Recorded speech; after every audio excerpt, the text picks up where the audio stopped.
Praise the lord. దేవుని పరిశుద్ధ నామమున మీ అందరికీ వందనాలు. ఈ ఉదయకాలపు దైవాశీస్సులు. ఈరోజు మన ఉదయకాలపు ధ్యాన వాక్యము కొరకు రోమపత్రిక 5వ అధ్యాయము 2వ వచనమును మనం చదువుకుందాం. మరియు ఆయన విశ్వాసము ద్వారా కృపయందు ప్రవేశము గలవారమై అందులో నిలిచి అని మాట్లాడుచున్నాడు. ప్రార్థన చేసుకుందాం. ప్రభువా, నీకు వందనాలు. చదువైన వాక్య భాగం మా అందరి వెనుకలో విరిచి వడ్డించండి. నీకు భద్రపరచండి. వినగలిగిన చెవులను, గ్రహించగలిగిన మనస్సును మాకు ఇవ్వండి. అలాగనే ప్రభువా, నీ పరిశుద్ధాత్మ అభిషేకమును మెండుగా మాపై కుమ్మరించి నీకు భద్రపరిచి కాపాడు. నమ్మదైన నీ హస్తాలకు నువ్వే తోడని నీ కృపలో దీవించి ఆశీర్వదించు. నీకు ఎవరైనా వందనాలు, కృతజ్ఞతాస్తుతులు, స్తోత్రాలు ప్రభువు రక్షకు పెట్టుకున్నాను. నీ సుఖ ద్వారా శ్రేష్టమైన నాలో ప్రజలు పెట్టుకుంటాం. ప్రయత్నం అందరికీ వందనాలు. ప్రభునందు నాకు అత్యంత ప్రియులారా, చదవబడిన వాక్య భాగంలో విశ్వాసము ద్వారా కృపయందు ప్రవేశము గలవారమై అని మాట్లాడుతున్నాడు. ప్రియులారా, చదవబడిన వాక్య భాగమును మనం పరిశీలనగా చూస్తే నోవహు కాలంలో జలప్రళయమునకు ముందు చెప్పబడినటువంటి సందర్భమును మనము జ్ఞాపకం చేసుకోవలసి ఉన్నది. ఎందుకనగా నోవహుకు దేవుడు చెప్పాడు, భూమి మీద పాపం అధికమైపోయింది కనుక నీవు ఒక ఓడ తయారు చేయము, జలప్రళయం రప్పించి నాశనం చేస్తానంతా. కొంతమంది ఆ ఓడలోనికి వెళ్ళాలని. సరే, ఓడలోనికి ఎందుకు వెళ్ళారు? ఎందుకు వెళ్ళమన్నాడు దేవుడు అంటే, ఆ కాలంలో ఉన్నటువంటి నీతిమంతులు అనగా దేవుని కొరకు నిలబడేటటువంటి వారిని రక్షించడానికి దేవుడు వారిని ఓడలోనికి వెళ్ళమన్నాడు. ప్రియులారా, ఈ నూతన నిబంధన కాలంలో మన ఈ విశ్వాస ఓడయాత్ర కొనసాగుతుండగా మనము ఓడలోనికి మన ప్రయాణము సాగిస్తున్నాము. ఈ కాలం అనే సముద్రంలో విశ్వాసం అనే ఓడలో ప్రయాణిస్తున్నాం. ప్రియులారా, ఓడలోనికి వెళ్ళాడు, కానీ దేవుడు ఒక పని చేశాడు. జలప్రళయము వర్షం మొదలైన తర్వాత చాలామంది నోవహుని అడిగారు, అయ్యా నోవహు తలుపుది, మేము లోపలికి వస్తాము అంటే నోవహుకు అది వీలు కాలేదు. ఎందుకంటే దేవుడు లోపలికి నుంచి గడియ తీయడానికి కానీ పెట్టడానికి కానీ ఆస్కారం లేకుండా ఓడను తయారు చేయించాడు. వారందరూ లోపలికి వెళ్ళగానే దేవుడు బయట గడియ పెట్టేశాడు. ప్రియులారా, అలాగనే మన విశ్వాస జీవితంలో లోపలికి అనగా మన విశ్వాస యాత్రలోనికి యేసు ప్రభువుని నమ్ముకొని ఈ విశ్వాస యాత్రను మనం ప్రారంభించినప్పుడు చాలా రకాల ఆలోచనలతో ఉంటాం. లోపల ఉన్నవారు చాలామందికి ఒకసారి అనిపించుంటుంది, ఇన్ని రోజులైతే మేము ఓడలోనికి వచ్చి బయట ఏం జరుగుతుంది. అలాగనే రక్షణలోనికి వచ్చిన వారు కూడా బయట దాని మీద మనస్సు ఉంచకూడదు. దేవుడు ఒక ఖచ్చితమైన ఆజ్ఞ ఇప్పుడు చేస్తున్నాడు మనందరికీ. మన దైనందిన జీవితంలో ఏం నడుచుకోవాలంటే ఆ ఖచ్చితమైన ఆజ్ఞ ఏంటంటే, విశ్వాస జీవితంలో విశ్వాస యాత్రలో ప్రయాణము చేస్తున్నటువంటి నీవు ఎట్టి పరిస్థితుల్లో కూడా బయటికి రావడానికి, బయటికి చూడడానికి ఆస్కారం లేదు అని మాట్లాడతాడు. ప్రియులారా, ఎందుకు రాకూడదు అంటే, నీవు విశ్వాసము ద్వారానే ఆ ఓడలోనికి ప్రవేశించావు అనేది నిజం. ప్రియులారా, విశ్వాసము ద్వారా ఆ ఓడలోనికి ప్రవేశించినప్పుడు నువ్వు దిగడానికి లేదు. ఒక విషయం గుర్తుపెట్టుకోండి, ప్రభువుల వారు మన దైనందిన జీవితంలో మనకు నేర్పిస్తున్నటువంటి ఒక అద్భుతమైన పాఠం ఏమిటంటే, ఆ ఓడలోనికి ప్రవేశించాలి అంటే దేవునితో కలిసి నడిచిన వాడై మాత్రమే ఉండాలి. ఆ ప్రణాళిక కలిగిన వాడై మాత్రమే ఉండాలి, లేకపోతే రాలేడు, ఉండలేడు. ఎందుకంటే ప్రియులారా, మన ఈ దైనందిన జీవితంలో విశ్వాసం అనే ఓడలోనికి ఉన్నామని చెప్పారు. ఆ విశ్వాసం అనే ఓడలో ఒకే దాంట్లో అనేక రోజులు ఉన్నారు.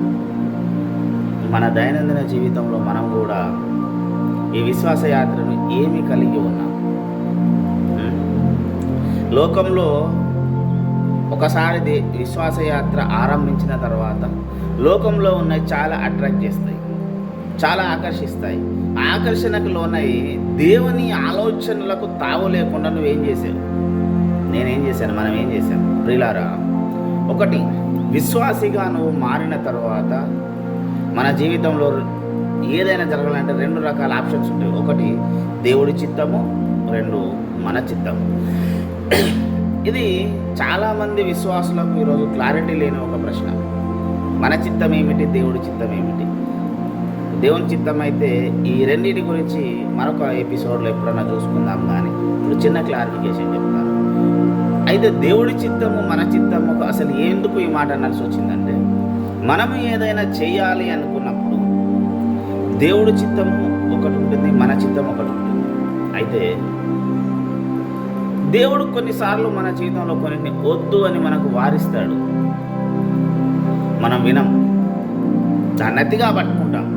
ఉదాహరణకు, ఒక యవనస్తుడు ఒక అమ్మాయిని ప్రేమించాడు అనుకున్నాం, లేదా ఒక యవనస్తురాలు ఒక అబ్బాయిని ప్రేమించాడు. వారితో వారి జీవితం సరిగా ఉండదు అని దేవుడు వీరికి తలంపు ఇచ్చినా, లేదా ఎవరి ద్వారానైనా మాట్లాడించినా వీరు వినరు. ఎందుకు అంటే వీరి చిత్తంలో ఏమున్నది, ఆ ఎదుటి వ్యక్తి మీద ఉన్న ప్రేమ వీరి కన్నులను కప్పేస్తుంది. అది దేవుని చిత్తము కానప్పుడు ఇక్కడ మళ్ళీ 2 ఉంటాయి. నువ్వు బలవంతంగా తెచ్చుకునేది ఉంటుంది, దేవుని చిత్తాన్ని అర్థం చేసుకుని వదిలేయడం ఉంటుంది. అందుకే చెప్పాను, దేవుని చిత్తం మన చిత్తం వేరు. మళ్ళీ ఈ మన చిత్తంలో మనము చేసేటివి 2 ఉంటాయి, దేవుడి చిత్తంలో చేసేటివి 2 ఉంటాయి, మళ్ళీ మన చిత్తంలో మనము చేసేటివి 2 ఉంటాయి. ఇప్పుడు మన చిత్తము గురించి మాట్లాడుకుంటే, మన చిత్తంలో 2 ఏంటంటే, దేవుడికి పూర్తిగా ఇష్టం లేకపోయినా బలవంతంగా మన జీవితంలోకి తెచ్చుకోవడం, లేదా దేవునికి ఇష్టం లేదని మనం అర్థం చేసుకొని ఆగడం వదిలేయడం అనట్లేదు, ఆగడం. అక్కడ ఆగినప్పుడు కొన్ని రోజులకు దేవుడి చిత్తం ఏమిటో బయలుపరచబడుతుంది. మనం వెయిట్ చేస్తే అప్పుడు దేవుని చిత్తం దగ్గరికి వెళ్ళాలి. కానీ ఇక్కడ మన చిత్తంలోనే మనం ఏం చేస్తున్నామంటే, మనకు నచ్చినది చేయడానికి, మనకు అవకాశం ఉన్నది చేయడానికి, లేదా మనకు సంతోషాన్ని ఇచ్చేదానిగా ఉన్నదాన్ని చేయడానికి మనం ఎక్కువ ఆసక్తి చూపుతున్నాం. ప్రియులారా, ఇది ఎవరికి సాధ్యం అంటే, దేవుని కుటుంబంలో ఉన్నామని నమ్ముతూ దేవునితో అంటుకట్టబడని వారికి మాత్రమే సాధ్యం. దేవునికి అంటుకట్టబడిన వారు ఎవరైనా ఉంటే, ప్రియులారా, దేవునికి అంటుకట్టబడిన వారు ఎవరైనా గనక ఉంటే ఒకటి ఇక్కడ జరగాల్సింది ఏంటంటే, వీరి చిత్తం ఏమైనా జరిగితే, ఇంకొక విషయం చెప్తాను, ఒకవేళ వీరి చిత్త ప్రకారమే జరిగింది చేసుకున్నారు,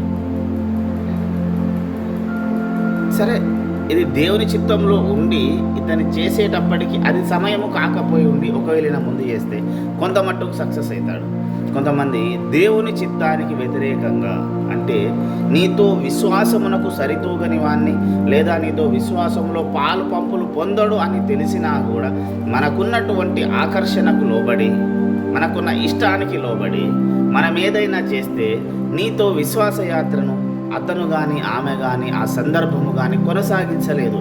అప్పుడు నీవు ఉన్నటువంటి ఈ రక్షణ ఓడలో నీ ప్రయాణము సాగదు.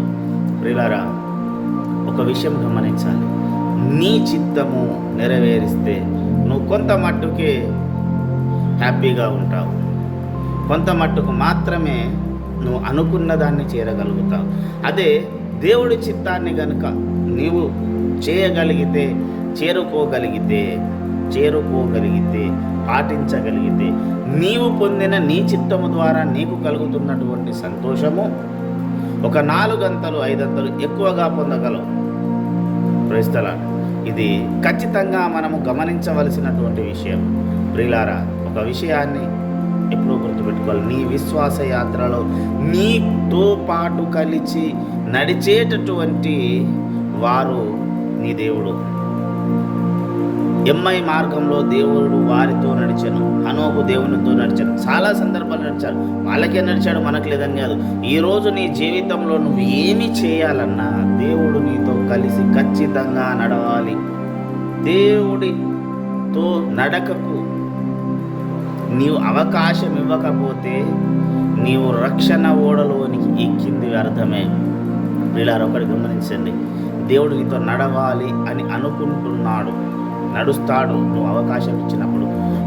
ఈ ఓడలో ఉన్నప్పుడు బయటి ప్రపంచం మీద ఆశ అని ఇందాక చెప్పాను కదా, అదే ఇది. నీ చిత్తమును నెరవేర్చడానికి నీవు ఆరాటపడుతుంటే దేవుడి చిత్తం పనిచేయదు. నీ చిత్త ప్రకారం నువ్వు కొన్ని చేసినా తిరిగి నీవు దాన్ని దేవుడి చిత్తానికి అనుకూలంగా మలచనప్పుడు నీ జీవితంలో ఆశీర్వాదం అనేది ఎట్టి పరిస్థితుల్లో రాదు. కనుక జాగ్రత్తగా దేవుని చిత్తానికి నువ్వు బయట ఉన్నావా, దేవుని చిత్తానికి లోపల ఉన్నావా, ఒకటి గుర్తుపెట్టుకోవాలి. నువ్వు దేవుని చిత్తానికి బయట కనుక ఉంటే తిరిగి దేవుని చిత్తాన్ని లోపలికి రాలేవు. ఒకవేళ దేవుని చిత్తం లోపలనే ఉండుంటే నువ్వు బయటికి వెళ్ళడానికి సాధ్యం కాదు. కానీ ఈ కాలంలో, ఈ విశ్వాస కాలంలో దేవుని చిత్తానికి లోపల ఉండి కూడా బయట బ్రతుకుతున్న వాళ్ళు ఉన్నారు. చివరి మాట ఇది గుర్తుపెట్టుకోండి.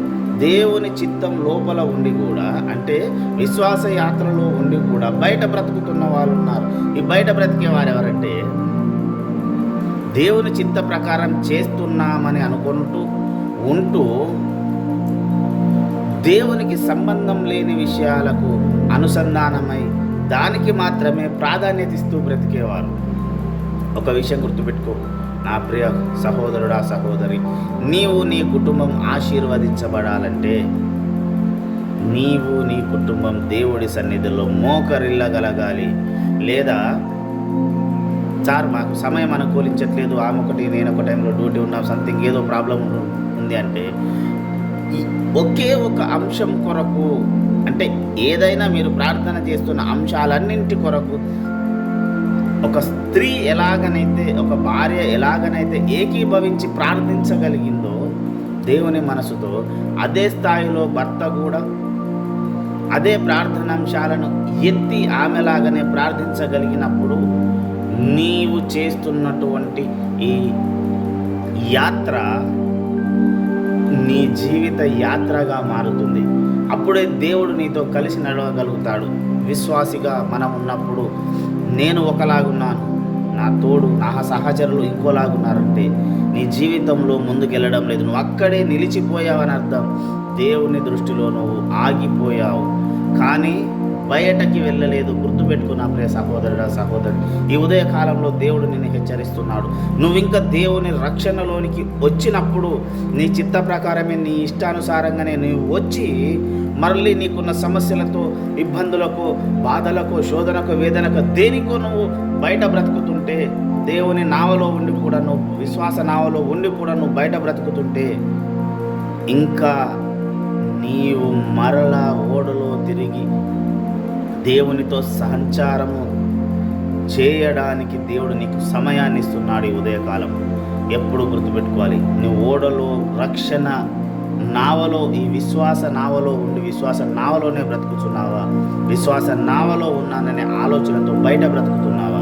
ఒకటి గుర్తుపెట్టుకో, నీ కుటుంబం ఆశీర్వదించబడాలి, నీ పిల్లలు ఆశీర్వదించాలి, నీ సమస్యలు తీర్చబడాలి అంటే నీవు, నీ జీవిత భాగస్వామి, నీ కుటుంబం అందరూ కలిసి మీరు దేని కొరకైతే ప్రార్థిస్తున్నారో దాని కొరకు అందరూ ప్రార్థించగలిగిన స్థాయిలో ఉండాలి. వారు ఎక్కడున్నానో, ఏమి చేస్తున్నానో, ఎలాగున్నానో ఏకాత్మ కలిగి కుటుంబం అంతా ప్రార్థన చేయగలగాలి. మళ్ళీ చెప్తున్నాను వినండి, మీరు ఎక్కడున్నానో, ఏమి చేస్తున్నానో, ఎలాంటి పరిస్థితిలో ఉన్నానో అందరూ ఏకాత్మ కలిగి ప్రార్థన చేయగలగాలి.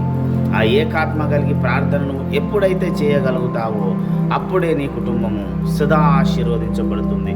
నువ్వు రక్షణ ఓడలో ఉండి ఈ కృపాకాలంలో ఇంకా నిన్ను బయటికి త్రోసివేయకుండా కాపాడబడుతున్న ప్రియులారా, జాగ్రత్తగా గమనించండి. విశ్వాస కాలంలో ఈ నావలో ఉన్న మనం దేవునితో నడిచేలాగా, దేవునితో ప్రయాణించేలాగా కలిసి బ్రతుకుదాం. దేవుడు సదా మనలందరినీ ఆశీర్వదించునుగాక. ఆమేన్. ప్రార్థన. ప్రభా, నీకు వందనాలు. విన్న వాక్యము సైతాన్ని ఎత్తుకోకుండా నీరు కట్టి ఫలింపచేయండి. మంచి నీళ్ళలో పడ్డ విత్తనం నూరంతలు ఫలించినట్లు నా అందరి జీవితాల్లో ఫలించే కృపను దయచేయమని, మేమందరము నీతో పాటు కలిసి నడిచే కృప దయచేయమని యేసునామమున ప్రార్థించి వేడుకుంటున్నాము తండ్రి. ఆమేన్. మన తండ్రైన పరమప్రేమ రక్షకుడైన యేసునాథుని కృప, పరిశుద్ధాత్మ దేవుని యొక్క శాశ్వత ఆశీర్వాదం ఇది మొదలుకొని క్రీస్తు రెండో రాకడ పర్యంత వరకు మనందరి జీవితాలకు మెండుగా తోడైనగాక. ఆమేన్. యేసు రక్తమే జయం, శిలువ రక్తమే జయం, ప్రవేశంకు సంపూర్ణ విజయం, అపవాది కానికలకు అనంత కోటి నాశనం కలుగునుగాక. ఆమేన్, ఆమేన్, ఆమేన్. అందరికీ వందనాలు. మీలో ఎవరికైనా ఏదైనా ప్రార్థన అవసరతలు ఉన్నా, ఇంకెలాంటి కార్యక్రమాలన్నా మీకు మమ్మల్ని సంప్రదించవలసినటువంటి మా ఫోన్ నంబర్ 9490194964. దేవుడు సదా మీకు తోడయుండి మిమ్మల్ని కాపాడును గాక. ఆమేన్.